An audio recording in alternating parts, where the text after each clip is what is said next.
You mentioned though Westworld and Game of Thrones. Both of those got a shit ton of Emmy nominations, dude.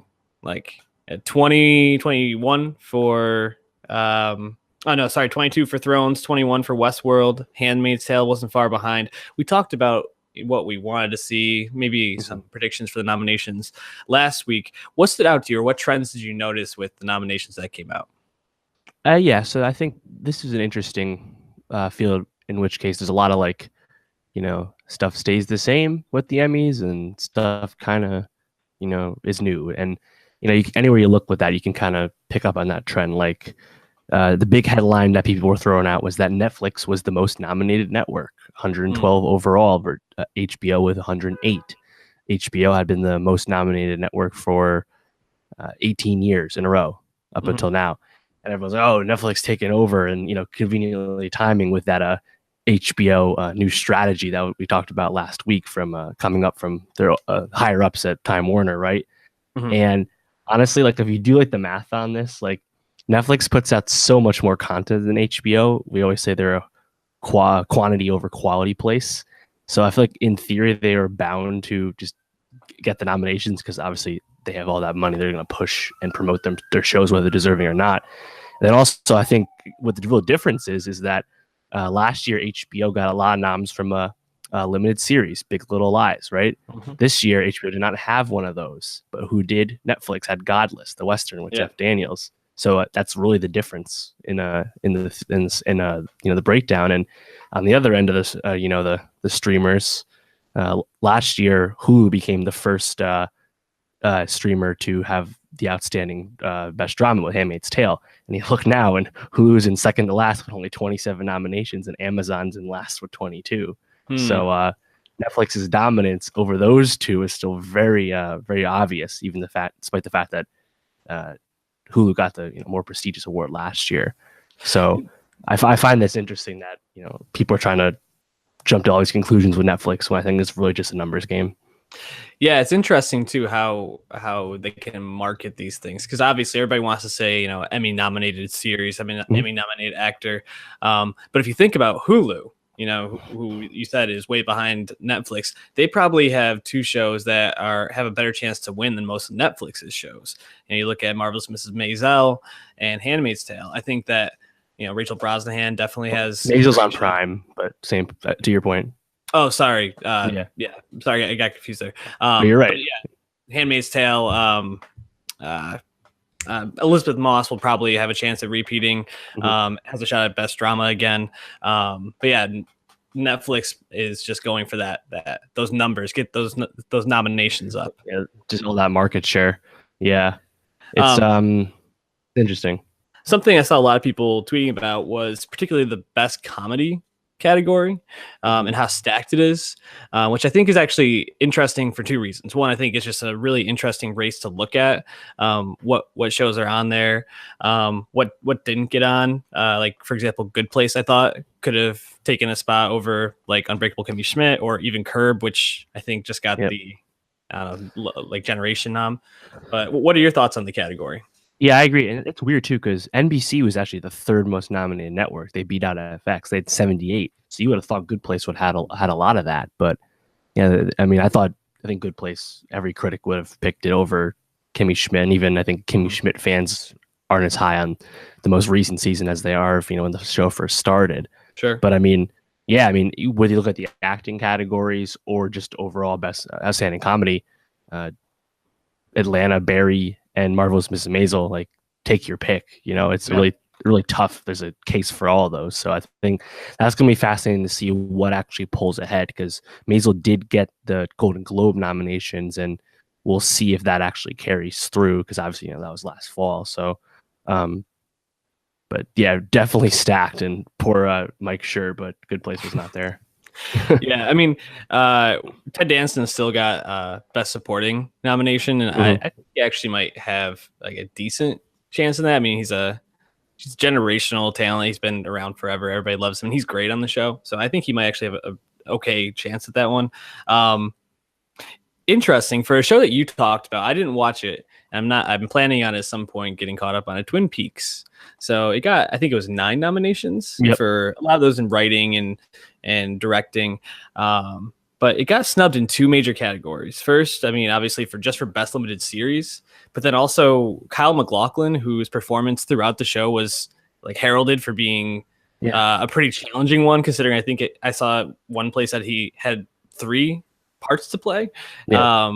What do you make of them being left off? I mean, it doesn't really make sense.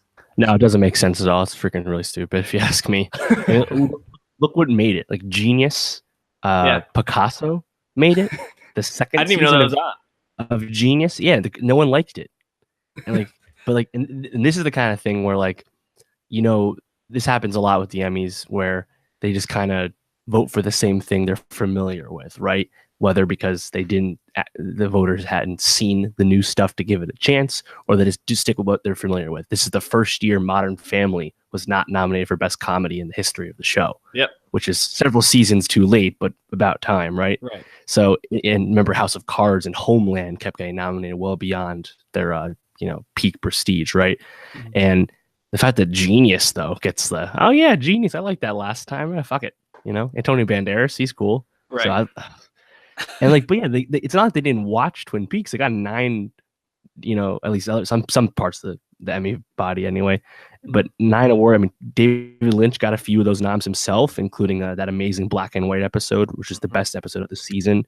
So and Kyle MacLachlan, I mean, he was great. He was really great. And limited series is often tough, but not this year isn't that bad.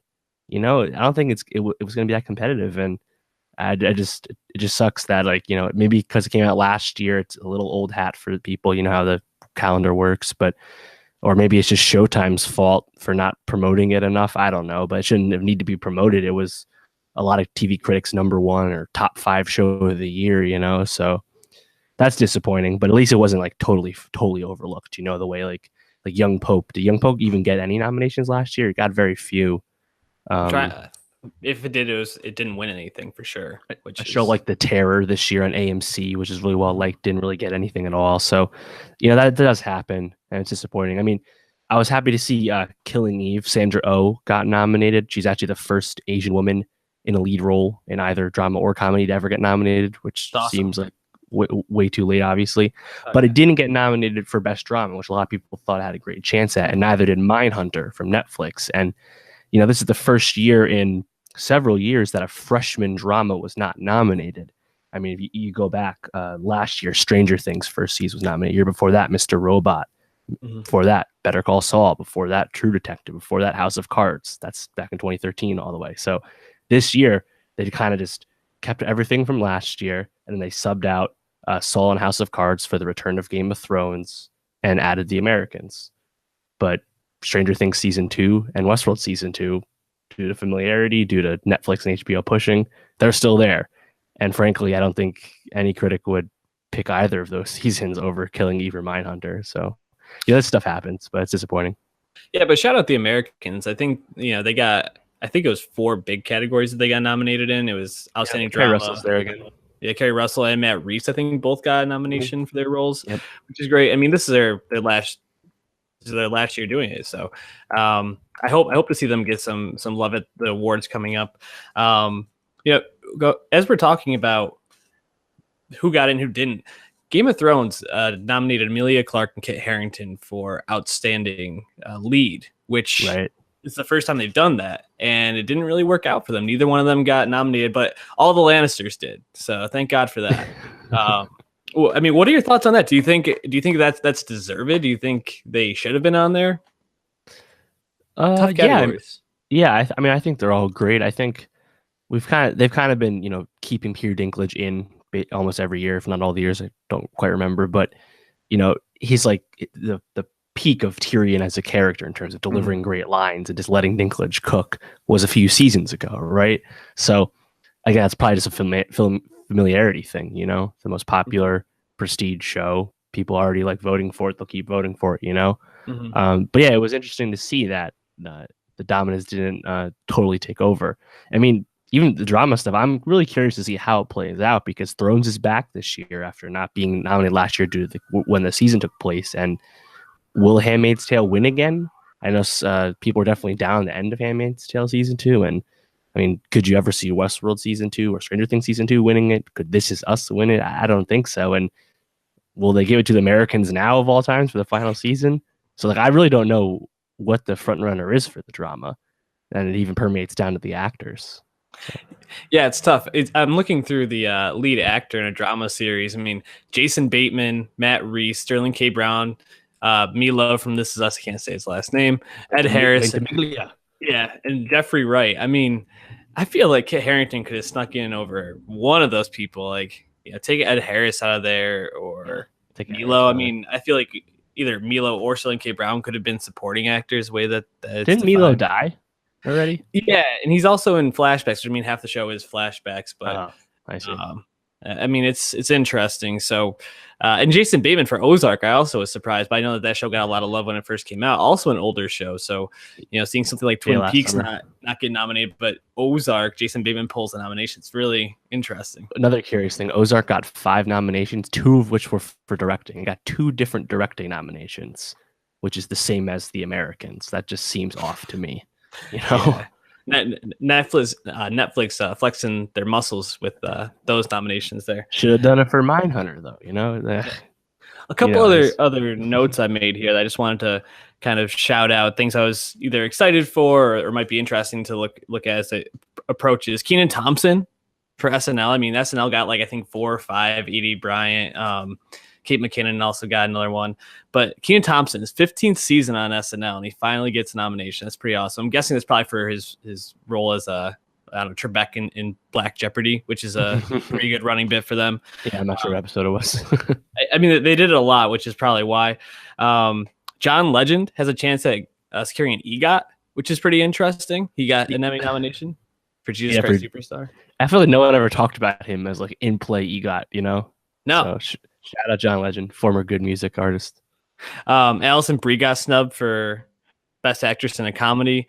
Again, tough category, but yeah, I thought she would definitely get in there. The last thing, Teddy Perkins got 5 nominations. That episode got 5 nominations. So I mean, if for any reason you've been like, I'm not so sure about Atlanta, which at this point I don't really know what else I could say to sell you on it, go back and listen to reviews. Yeah, or if you gave up on it for some reason, go back and watch Teddy Perkins. It's definitely one of the standouts of the year. Something we'll be talking about. Any last thoughts for you? Anything you wanted to highlight? No, I think overall, I was more happy than I was mad. Any of the things I was mad about, it wasn't total overlooking. I was pretty certain that Mr. Robot wasn't going to get in there this time, and Mindhunter probably didn't have much hope. So that doesn't really surprise me, And shout out American Vandal, got a writing nomination. Yeah, it is what it is. I hope I hope people talk about it a little bit more and go back and watch it. It does have a season 2 coming out, which I'm interested to see how that goes. Soon. Yeah, no BoJack Horseman again. BoJack heads hate that. No love. I mean, you'd think it would make it in there at some point. Netflix needs to help. They have to push. For sure.